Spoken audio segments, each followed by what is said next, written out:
Good morning, Bimblers. And you join me at Croston Station. We've been here a few times on our National Cycle Route 62 Bimbles. But we're not doing one of those today. We're off to Eccleston. Not the Eccleston in St Helens or the Eccleston in Chester, but the Eccleston in Chorley. So let's stop messing about and let's bimble.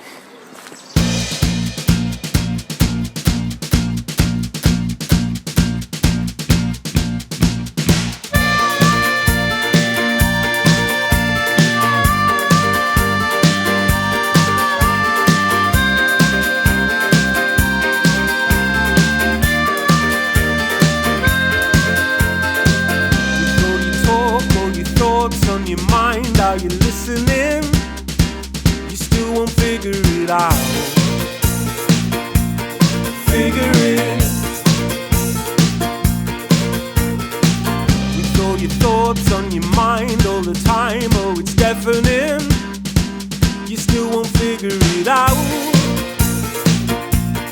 Figure it. With a simple frame of mind, time. You can protest all you like, we both know. With goodwill on your side and a little time, you can have just what you like, we both know. Things could be easy if you just try. Better off this time. Have it your own way if you like. Things could be easy if you just try. I know you heard every word, every line, but you're missing it. Why won't you figure it out? Figure it. I know I talk really loud if you heard, oh, it's deafening. You still won't figure it out. Figure it. But with a simple frame of mind and a little time, you can protest all you like, we both know. With goodwill on your side, a little time, you can have just what you like, you both know. By heck, it's cold this morning, Bimblers. But we've made it to Eccleston, with most of my fingers still intact. Eccleston gets its name from an old Celtic word, eglis, meaning church. In fact, the Welsh for church is still Eglwys. So there's still a bit of Celt hanging about the British Isles. I think the word originally comes from the Greek word ecclesia. And that's where we get the word ecclesiastic from, meaning a priest or a clergyman. Or we get ecumenical, meaning something pertaining to a priest or a clergyman. That word eglis is mixed with the Old English word tun, meaning town or settlement. In fact, that's where we get the word town from. So you get Eccleston or church town. So does this church town have any churches? Yes, it has 3. And we're going to visit at least 2 of those. Let's bimble.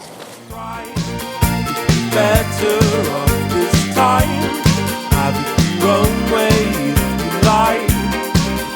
It's easy, just try.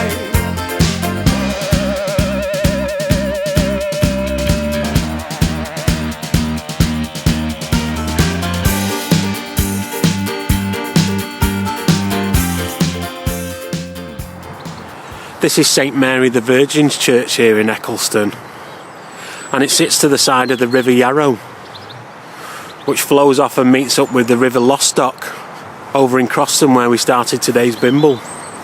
There's been a church here since 1094, but St Mary's Church was mostly built in the 14th century, with the entrance and the south aisle being built in the 15th century. It features something that a lot of churches do. A little gate before you come into the churchyard. A small porch. It's called a lich gate. And the reason why it's called a lich gate is because of the Old English word lich, meaning corpse. So a lich gate is a corpse gate. It's where you leave the coffin before you bring it into the church. To keep the rain off it. Knowing that lich means corpse brings a whole new meaning to the town Lichfield. And it's believed that 300 people were martyred at Lichfield. Martyred is church speak for killed. So Lichfield is field of the dead. And a lich gate is gate of the dead. St Mary the Virgin's Church is obviously dedicated to Jesus' mum, who was apparently a virgin when she gave birth to Jesus. But there's another church here in Eccleston that's also dedicated to a virgin. Let's Bimble.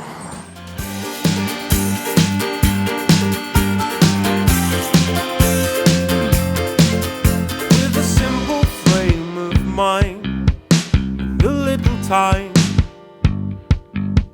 you can protest all you like. We both know with goodwill on your side and a little time,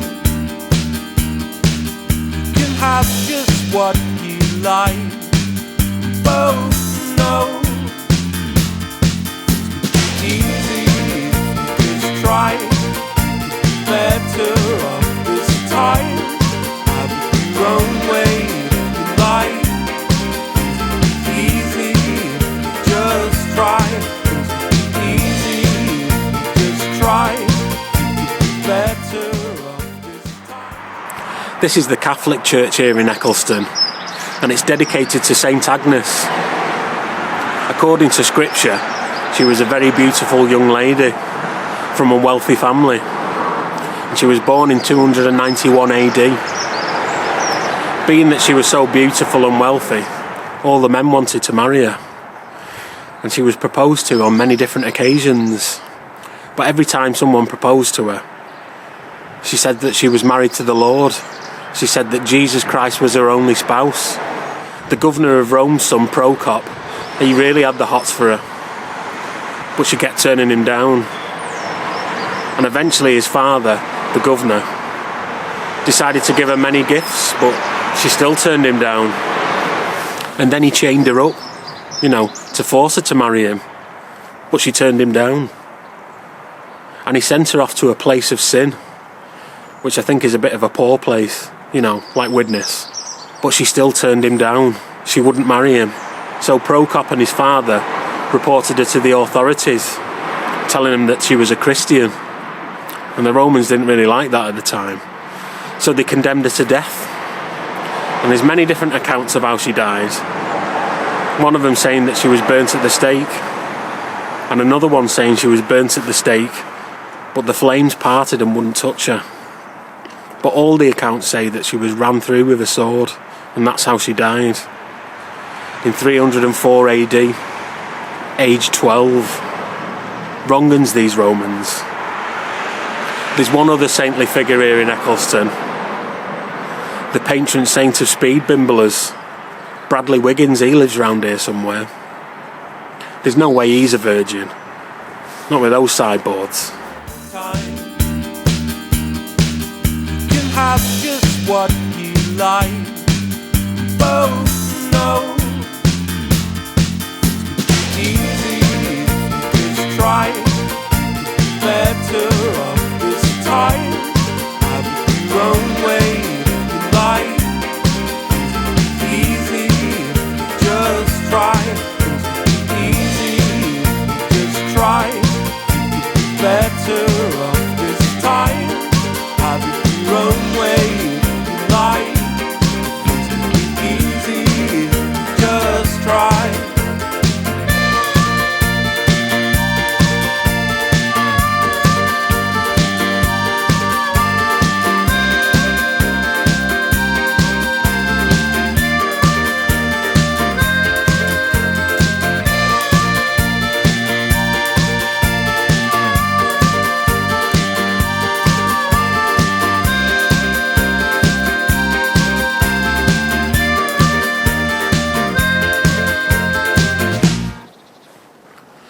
And so we reached Journey's End, Eccleston Delph.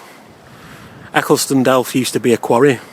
Pot fact, the stone they used to build Blackpool Promenade, you know, the old one, came from Eccleston Delph. If you go to Blackpool today and you look under North Pier, you can see the original stone that came from this quarry. Obviously the quarry is now flooded, and that comes as a result of World War II. All the men that worked in the quarry were called up, all 12 of them. And whilst they were away fighting the war, the rainwater filled up the quarry. So the ministry hired a local chap to pump the water out. And when the war was over, the quarry didn't reopen. So that fella they were paying to pump the water out stopped getting paid and stopped pumping the water out. And it became a sort of unofficial diving spot for scuba divers. In 1979, those scuba divers found something they weren't expecting. In Old English, a lick, a corpse, with both of his hands removed and his face badly beaten. It was obviously an attempt for him to be unidentified by the police. But it didn't work. They took a death mask of him and published it in the local papers. And it was the victim's girlfriend that came forward at Leyland Police Station just down the road. The victim's name was Marty Johnston, aka Mr. Asia. And he was named Mr. Asia because of his drug connections to the Far East. He was actually from New Zealand, and he was lured to the UK on the promise of a big drugs deal up in Scotland. A man named Andy Mayer killed him on the orders of a Terence John Clark. Terence John Clark was also from New Zealand and a member of the same drugs cartel, so we obviously wanted him bumped off. Terry Clark was put on trial in 1979 at Lancaster Castle, and it was the UK's most expensive case up until that point. That was because of all the security that they needed, because of the size of the drugs cartel. They only ever found one of Marty Johnston's hands, but it was enough to convict Terence Clark. He was sentenced to life imprisonment at Parkhurst, but he died of a heart attack in 1983. In the year 2000, they drained Eccleston Delph, and they found loads of stolen cars and loads of rubbish, and they cleared it all out. And they opened it as a diving centre, an official scuba diving spot. And they also opened it up to open water swimming. I was actually a member just after lockdown. If you remember, they hadn't opened up all the swimming baths at that point. So I came here from a swimming fix. It seems a little bit nippy to get in today, although seeing everyone in the wetsuits makes me want to take a dip. Maybe I'll just visit the cafe.